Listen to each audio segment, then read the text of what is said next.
Vous écoutez l'émission Il est écrit en balado-diffusion. Il est écrit, c'est un autre regard sur le monde et nous-mêmes à la lumière des pages de la Bible. Bonne écoute.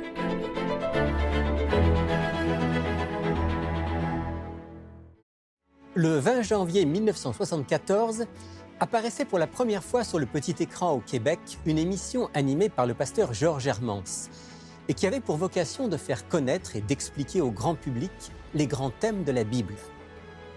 De manière étonnante, alors que la Révolution tranquille semblait reléguer la foi et la religion au second plan, cette émission allait connaître immédiatement un certain succès auprès du public québécois.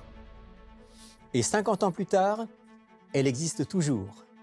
Bienvenue dans Il est écrit.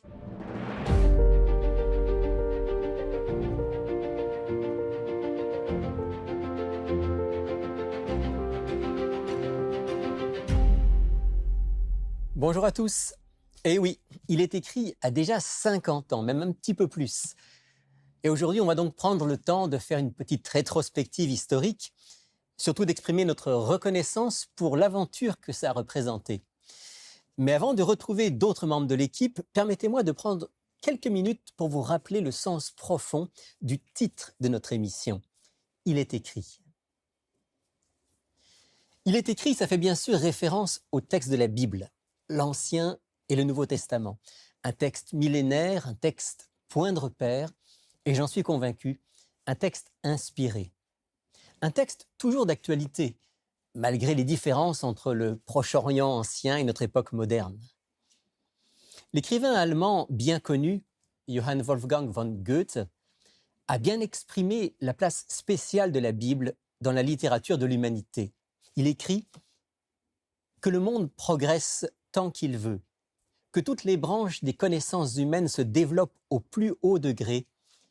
Rien ne remplace la Bible, base de toute éducation. Le Christ et les apôtres ont employé très souvent l'expression « il est écrit » pour faire référence au texte de l'Ancien Testament. Ils montraient ainsi qu'ils s'appuyaient sur les écrits des prophètes et des écrivains bibliques. On trouve plus de 75 fois des « il est écrit » ou expressions similaires dans le Nouveau Testament, sans compter des centaines de références explicites aux textes de la loi et des prophètes. C'est dire que notre foi ne peut pas être fondée uniquement, ni même principalement, sur nos sentiments, sur nos réflexions personnelles ou sur nos intuitions. Si c'était le cas, chacun aurait sa vérité, on risquerait fort de s'égarer dans toutes sortes de fausses pistes. Non, il nous faut un point de repère plus solide pour répondre aux grandes questions de l'existence, pour avancer dans la vie, pour faire face à ce monde difficile. En fait, il nous faut une référence extérieure à nous-mêmes. Parce que si Dieu existe, il doit bien se révéler quelque part. Et c'est ce qu'il a fait, par les prophètes et par-dessus tout par Jésus-Christ. C'est leur histoire, leur enseignement qu'on trouve dans ce livre. Et je dois le dire, c'est l'influence de ce livre qui a dans une large mesure changé, transformé ma vie, comme il l'a fait pour des millions d'autres. C'est dans ce livre que j'ai trouvé les réponses les plus satisfaisantes aux grandes questions. D'où vient notre monde? Qui sommes-nous dans l'univers? Pourquoi le mal, la souffrance? Comment les surmonter? Quel est le sens de notre vie? Quel est le chemin du bonheur? Et y a-t-il un espoir pour ce monde? Une vie après la mort? Ces questions et beaucoup d'autres trouvent des réponses vraies et convaincantes dans ce livre. C'est pour cette raison qu'il est écrit, c'est donné pour mission d'en faire connaître le contenu, semaine après semaine. Alors, que vous le connaissiez déjà, ce livre, ou qu'il vous soit encore inconnu, je ne peux que vous encourager à le lire, à l'étudier, et surtout à le mettre en pratique, à le vivre, à le partager. Et je termine avec cette déclaration du livre des Psaumes, au chapitre 119 et au verset 105. « Ta parole est une lampe pour mes pas. Elle est une lumière sur mon chemin. »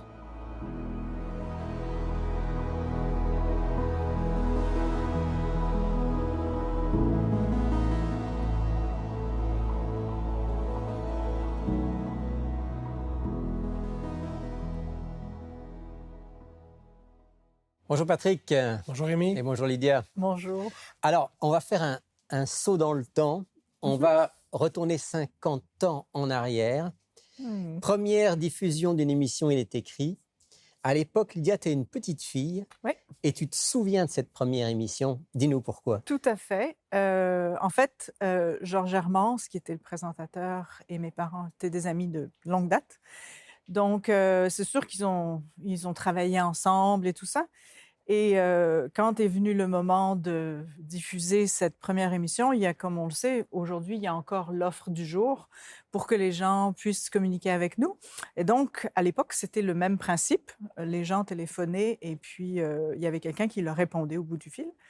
Et mes parents faisaient partie de l'équipe, des très petites équipes qui répondaient au téléphone. Il y avait quoi, 3-4 personnes pour répondre? Oui, 3-4 personnes, de ce que je me souviens.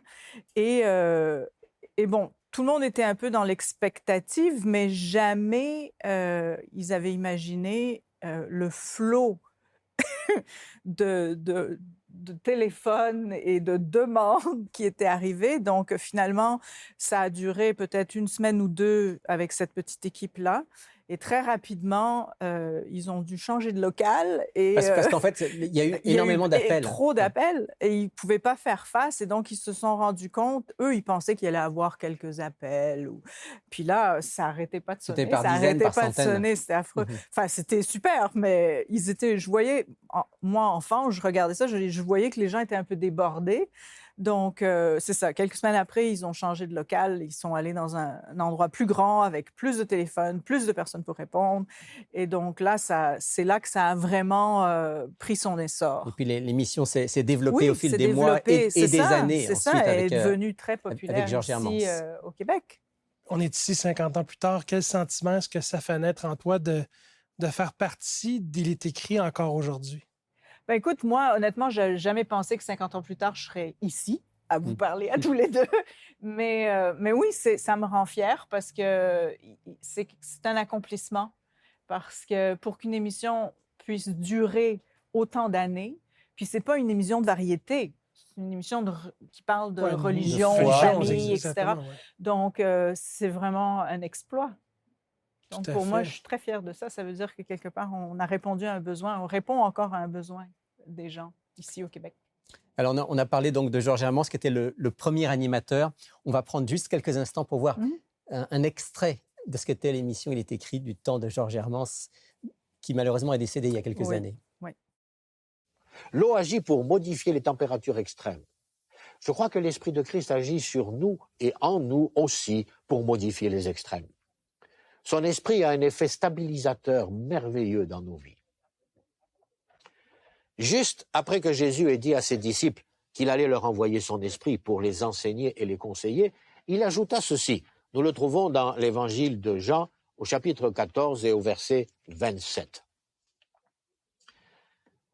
Je vous laisse ma paix, je vous donne ma paix. Je ne vous donne pas comme le monde donne. Que votre cœur ne se trouble point et ne s'alarme point. Quand l'Esprit de Christ vient en nous, sa paix l'accompagne. Et c'est une chose bien différente de la paix que nous pourrions éventuellement obtenir de ce monde. Ce n'est pas seulement la paix ressentie quand le soleil se lève, quand les oiseaux chantent et que nos vies sont à nouveau en bonne voie. C'est toujours fascinant, à la lumière de l'extrait de Georges Hermance qu'on vient tout juste de visionner, de constater que la parole de Dieu est la même hier, aujourd'hui et demain, à l'image de Dieu lui-même. Rémi, parle-nous un peu maintenant de l'ère de l'animateur qui a remplacé Georges Hermance, c'est-à-dire José Lisée. Oui, José Lisée a pris la relève en 1998. Et José, c'est quelqu'un qui parle très bien, c'est quelqu'un qui sait bien expliquer le texte biblique, c'est quelqu'un qui a une belle présence télévisuelle. Et donc, ça a tout à fait correspondu à ce qu'était déjà l'émission Il est écrit. Et puis José, c'est aussi quelqu'un qui a plein d'idées. Moi, je dis qu'il a à peu près 10 idées par minute. Donc, il a lancé des choses. Il a lancé, par exemple, le centre Il est écrit à Montréal pour accueillir les auditeurs qui souhaitait aller plus loin. Avec son épouse, qui est musicienne, et surtout ses fils, il a créé une chorale. Il a développé aussi beaucoup, José, avec une équipe, le suivi, c'est-à-dire la rencontre, en quelque sorte, le contact avec les auditeurs, parce que Georges Hermance était quand même assez seul, il ne pouvait pas faire tout ça.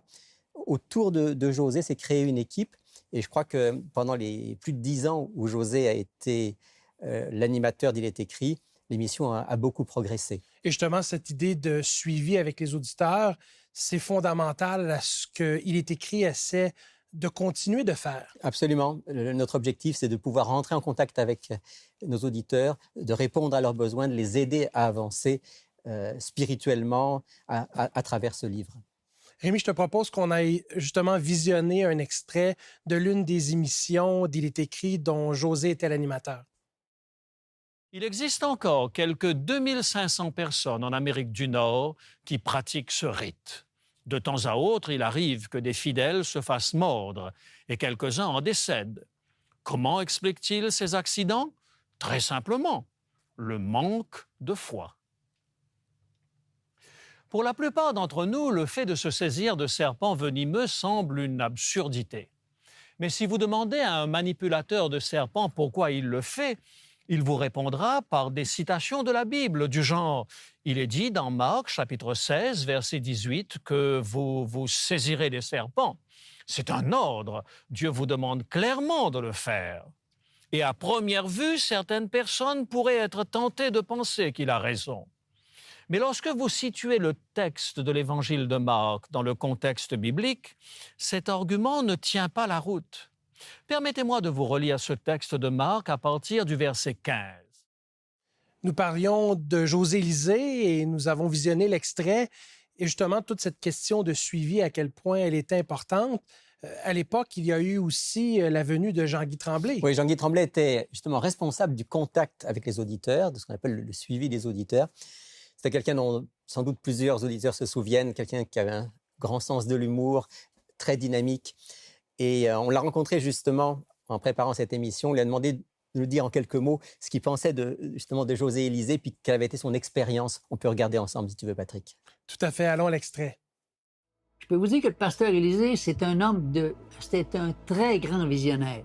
Il y avait, dans sa tête, il y avait plein d'idées qui fourmillaient, des idées plus toutes intéressantes les unes que les autres.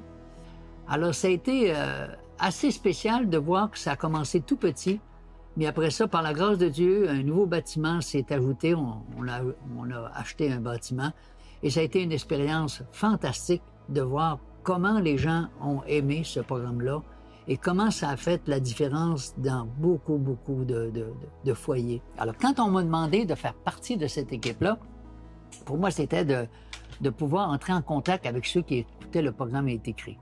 Alors, je peux vous dire, j'ai eu le privilège de corriger environ 1500 études de Bible, partout dans le monde. Et pour moi, ça a été un vrai privilège de pouvoir prier avec ces gens-là, de pouvoir les encourager, de pouvoir étudier la Bible ensemble.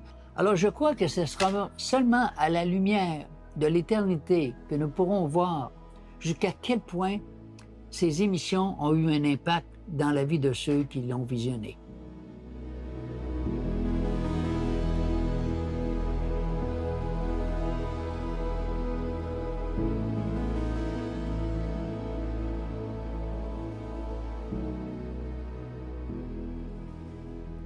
Voilà, je suis sûr que beaucoup d'entre vous se souviennent de Jean-Guy Tremblay, de José Élisée, qui ont beaucoup apporté à l'émission Il est écrit. Et puis, il y a une dizaine d'années, on m'a donc demandé de prendre la suite et je l'ai fait en tremblant un petit peu, mais avec beaucoup de plaisir et avec une équipe dont une partie est avec moi aujourd'hui.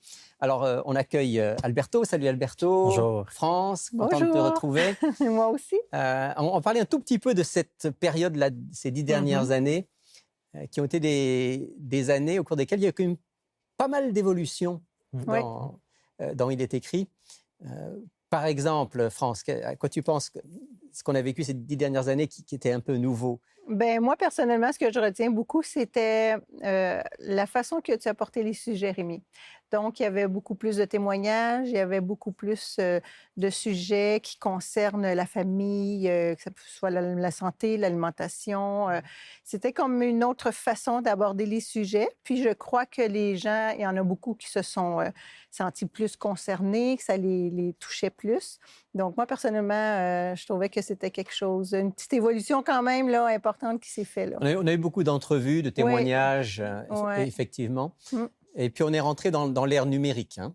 Beaucoup plus. C'était Oui. déjà un peu présent à la période précédente, mais là c'était vraiment l'ère numérique. On sentait le besoin, hein. Notre site web s'est beaucoup développé. Ouais. D'ailleurs, on doit remercier Ouais. ici publiquement Franco qui Ouais. a beaucoup fait pendant ces dernières années. La télévision demeure, mais aujourd'hui, nos auditeurs sont partout dans le monde. Absolument. C'est Quoi un fait. d'autre qui a été notable dans ces dernières années, Je pourrais mentionner les petits groupes, le groupe de partage, Oui. c'est bien qui sont durant- beaucoup développés? voilà, qui se sont accentués, développés dans ce sens-là. Donc, il y a un suivi systématique, si on veut, qui a permis à ce qu'on puisse avoir des rencontres des chrétiens venant de toutes sortes de dénominations, de peu importe les croyances, retrouver pour lire la Bible, étudier, prier ensemble. Et donc, je suis convaincu que c'est quelque Ouais. chose qui a C'est un beaucoup point aidé. important. Le développement des petits groupes. Absolument. Voilà. Beaucoup d'auditeurs ont manifesté leur intérêt. Puis pour faire du pouce sur le commentaire de France, en fait, c'est durant cette période où j'ai eu l'opportunité de recevoir ma première invitation pour venir à Il est écrit. Puis on était dans une dynamique, comme tu l'as mentionné, d'entrevue. Et je pense que l'aspect témoignage, non seulement le mien, mais évidemment tous les invités qui ont eu Ouais. l'opportunité de partager leur témoignage, a eu un effet positif auprès des auditeurs, auditrices. C'était une nouvelle façon d'apporter la parole de Dieu. Et puis, alors là, d'une manière plus concrète et pratique, changement de décor. Ouais. Euh, Au goût du jour. Et là, on un doit petit peu remercier en plus, hein. particulier Daniel, notre Ouais. technicien designer, qui a beaucoup apporté aussi. Et en attendant le prochain studio, on en parlera tout à l'heure, mais en tout cas, ça a été une évolution majeure aussi de ces 10 dernières années. Oui, absolument.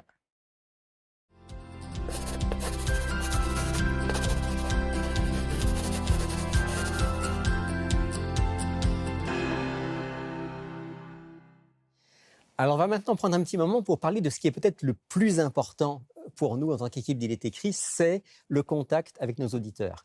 Je suis content que vous soyez Ouais. là tous les deux, Oui. vous allez pouvoir Ouais. vous exprimer. On approuve. Mais avant de vous donner la parole, on va écouter le témoignage de Sylvain Duval, que tout le monde connaît, qui a été ton prédécesseur Absolument, en tant que absolument. responsable du suivi de nos auditeurs, et puis qui a voulu nous dire un petit peu ce que ça représentait pour lui. On l'écoute.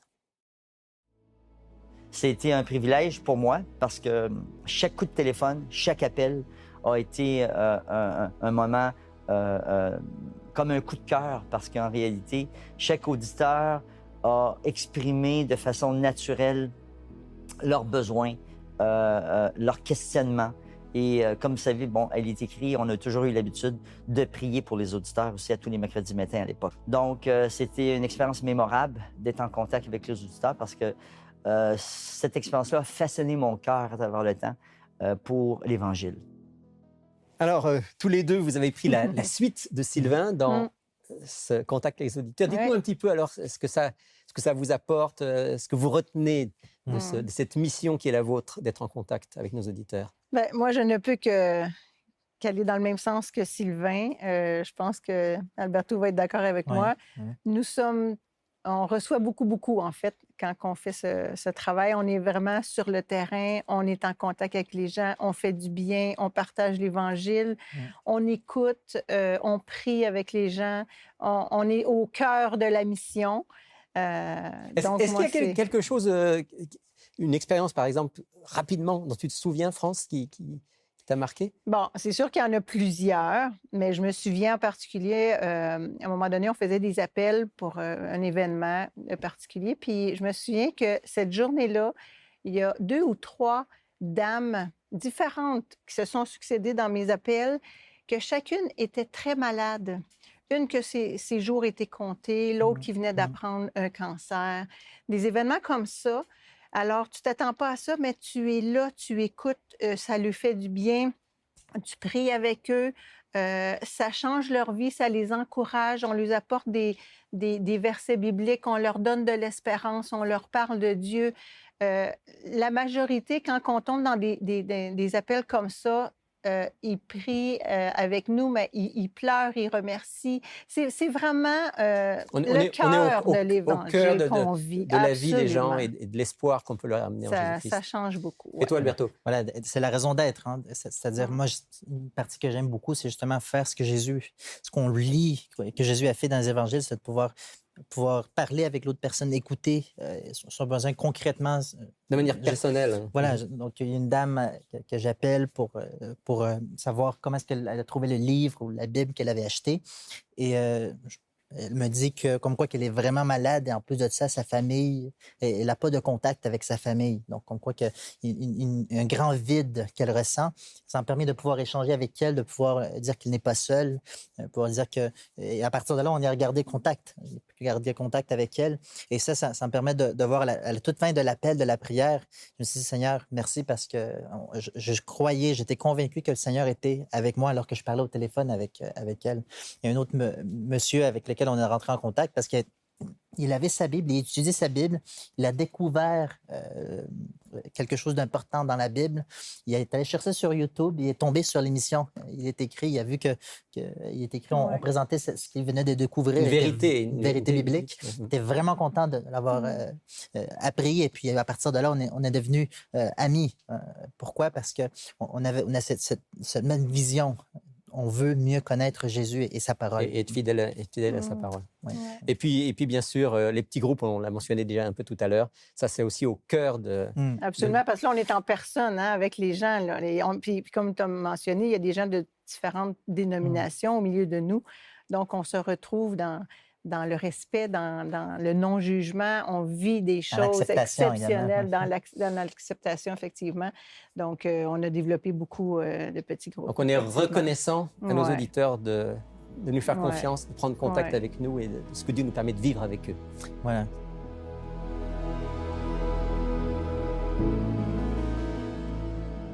Alors, si l'émission est écrite à 50 ans, ça ne veut pas dire pour autant qu'elle est terminée. Au contraire, elle a comme une deuxième jeunesse, cette émission. Et je vais me tourner vers les plus jeunes maintenant pour parler un petit peu de l'avenir. Est-ce qu'il y a des plans d'avenir particuliers pour Il est écrit, Patrick? Évidemment, il y a l'achat du nouveau bâtiment du côté de la Ville de Québec et la mise en place du nouveau studio. Donc, le studio va déménager à Québec. Tout à fait. Et il y a des structures de base qui sont en place, il est écrit, et c'est important de ne pas déplacer les fondements, mais à l'intérieur de ces structures, il y a de la place pour de l'optimisation. Donc, dans ce cas-ci, on a refait le site Web tout dernièrement. Il y a des belles perspectives d'avenir du côté de l'utilisation des réseaux sociaux pour entrer davantage en contact de différentes façons avec nos auditeurs. Mais ce qu'on entend régulièrement en ce qui concerne Il est écrit, c'est l'importance de demeurer dans la Bible et dans des sujets bibliques. Donc on va changer un petit peu, on va changer le décor, on va changer certains aspects techniques, mais on va garder l'essentiel. Et je pense que c'est fondamental. Ça nous ramène toujours au nom de l'émission qui est Il est écrit. Donc revenir toujours à ce document. Puis Alberto, il y a des perspectives d'avenir, pour ce qui concerne nos cours bibliques. Oui, justement, tu parlais de l'essentiel qui est la parole de Dieu. On a des cours bibliques présentement par correspondance que l'on peut faire présentement. Et une des choses que l'on aimerait et que l'on souhaite pour les mois qui viennent, c'est de pouvoir avoir des cours bibliques en ligne, que les gens puissent le faire à partir de chez eux, à leur rythme également. On aura toujours de l'autre côté quelqu'un qui va pouvoir répondre aux questions, qui va pouvoir avoir un échange. Cette fois-ci, ça pourrait être via Internet. Donc, c'est une des choses que l'on souhaite. Donc, les cours qui existent à l'heure actuelle, on veut les mettre en ligne, mais il y a aussi de nouveaux cours qui s'en viennent. Voilà. Donc, le fait de placer ces cours en ligne qui existent déjà, ça va nous permettre d'en apporter d'autres, beaucoup plus diversifiés. Donc, question de famille pour les jeunes, diversifier les cours bibliques qu'on a présentement. Et pouvoir aussi, sans doute, dans nos émissions, toujours toucher des sujets qui sont en lien avec la Bible, mais qui sont pertinents pour l'époque qu'on vit. Et on sait qu'on vit une époque qui est tout à fait extraordinaire. Voilà. Et on arrive à un moment important dans chaque émission. Il est écrit, c'est le moment de l'offre de la semaine. Alberto, c'est à toi. Oui, voilà. Donc, il est écrit, justement, l'offre de cette semaine est justement la Bible, la parole de Dieu. Et j'aimerais juste rapidement présenter, probablement, je n'ai pas beaucoup de choses à dire concernant la Bible elle-même. Celle-ci, celle que j'ai entre mes mains, en fait, c'est une Bible qui a des onglets, donc beaucoup plus facile à repérer les... Ça facilite le repérage des livres. Hein. Voilà, voilà. Concernant le caractère, donc c'est pas un gros caractère, je dirais caractère moyen. Par la suite, je pourrais mentionner que la version de la Bible, c'est une Bible de Louis II 1910. Classique dans le monde protestant. Voilà, voilà. Donc, c'est ça. Puis, ça contient également les paroles de Jésus en rouge. En grandissant, on me disait toujours, quand c'est en rouge, c'est très important. Donc, toujours pour ceux et celles qui aiment avoir les paroles de Jésus en rouge, bien, cette Bible, justement, a les paroles de Jésus en rouge. Ouais. Oui. Et ça me rassure que pour le 50e, on ait choisi de donner la Bible comme offre de la semaine parce qu'en fait, c'était pratiquement... on ne pouvait pas faire autrement. Un incontournable, une obligation. Ouais. Donc, cette Bible, dis-nous combien elle coûte et comment on peut se la procurer. Oui. Donc, les gens peuvent nous appeler, peuvent nous écrire ou par sur le courriel, site web. Sur le site, ils peuvent le voir dans la boutique. Donc, pour 45 $ plus les frais de poste, les gens peuvent se la procurer. Une très belle Bible. On invite nos auditeurs qui en ont besoin à prendre contact avec nous. Ouais, donc, on ne peut pas dire que ça vaut la peine. Hein. Ça vaut vraiment la peine d'avoir la Bible chez nous. Vous pouvez commander l'offre de la semaine sur notre site Internet ilestécrit.tv ou par téléphone au 514-729-3515 ou encore 1-866-729-3515. Et on termine cette émission, on ne peut pas faire autrement, avec des remerciements, Patrick. En fait, je pense que ça va de soi de remercier l'ensemble de l'équipe technique. Nous qui sommes devant la caméra, c'est le côté peut-être un peu plus facile. Et visible. Visible, mais sans l'équipe technique et tout le personnel de soutien, il n'y a vraiment pas d'émission. Il est écrit, au-delà de l'émission, il n'y a pas non plus tout ce qui vient avec, donc le suivi des auditeurs et autres. Donc, un grand merci à toute l'équipe technique. Oui, j'aimerais également remercier nos auditeurs, ceux et celles qui nous écoutent avant que je sois né. Ils nous regardent depuis un certain temps, donc on veut les remercier, eux qui nous écoutent toutes fidèlement les semaines. depuis longtemps et aussi ceux qui nous écoutent tout récemment. Voilà. Ouais. On veut les remercier, puis je suis convaincu que l'émission va les aider à grandir spirituellement. Et puis on les remercie aussi de souvent prendre contact avec nous dire leur appréciation. Oui. Et bien sûr, on veut remercier Dieu parce que définitivement, si cette émission a duré 50 années, ce n'est pas rien. Comparé à beaucoup d'émissions populaires qui ont beaucoup d'auditeurs, qui durent quelques années, 50 années, on voit la main de Dieu. Donc, on tient à le remercier puis on veut lui rendre gloire parce que c'est lui qui a tenu tout ça pendant ces années-là. C'est lui qui a la raison d'être. A duré et durera encore. Oui, et va se poursuivre. Voilà. Et va se poursuivre. À la grâce de Dieu. Oui, c'est ça. Et merci à vous d'avoir participé aujourd'hui à cette émission. Merci également donc à vous tous et on vous donne rendez-vous la semaine prochaine pour une autre émission. Mes amis, le moment est venu de vous quitter pour cette semaine. Eh bien, je vous attends pour la semaine prochaine pour un autre programme. En attendant, n'oubliez pas, il est écrit « L'homme ne vivra pas de pain seulement, mais de toute parole qui sort de la bouche de Dieu. » Cette émission a été préparée par l'équipe d'Espoir Média Québec. Laissez-nous vos commentaires, questions et suggestions sur ilestécrit.tv. Si vous avez apprécié ce balado, partagez-le.